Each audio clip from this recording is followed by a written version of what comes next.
Fate మార్చుకోవడానికి పేరు మార్చుకున్నది UPA.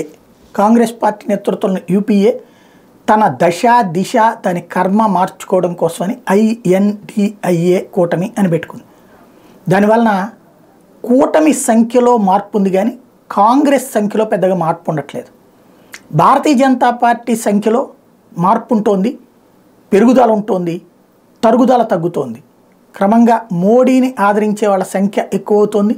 రాహుల్ని ప్రధానిగా చూసేటువంటి ఆలోచన మోడీతో కంపేర్ చేసినప్పుడు దగ్గరలో కనబడట్లేదు. తాజాగా ABPC ఓటర్ సర్వే బీజేపీకి మరింత ధైర్యాన్ని ఇచ్చింది. 295 నుంచి 335 సీట్లు వస్తాయని.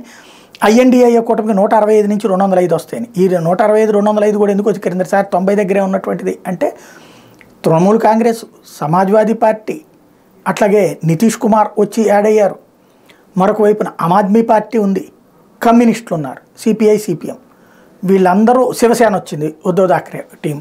ఇంతమంది దాదాపు 7 పార్టీలు కొత్తగా వచ్చినాయి కాబట్టి సీట్ల సంఖ్య 165 నుంచి 205. అంటే వాళ్ళకి ఇదివరకు 95 వేసుకుంటే కనుక కొన్ని 100 వేసుకుంటే పైన ఇంకొక 65 నుంచి 105 వీళ్ళ వల్ల వస్తుంది అన్నటువంటి. అదే సందర్భంలో భారతీయ జనతా పార్టీకి NDA కూటమి తక్కువ ఉంది కాబట్టి బీజేపీకి 295 నుంచి 330. అదే తెలుగుదేశం పార్టీ JDS ఒకవేళ BRS కలిస్తే కనుక ఇంకా భారీ సీట్లు వచ్చేటువంటి అవకాశం ఉంటుంది.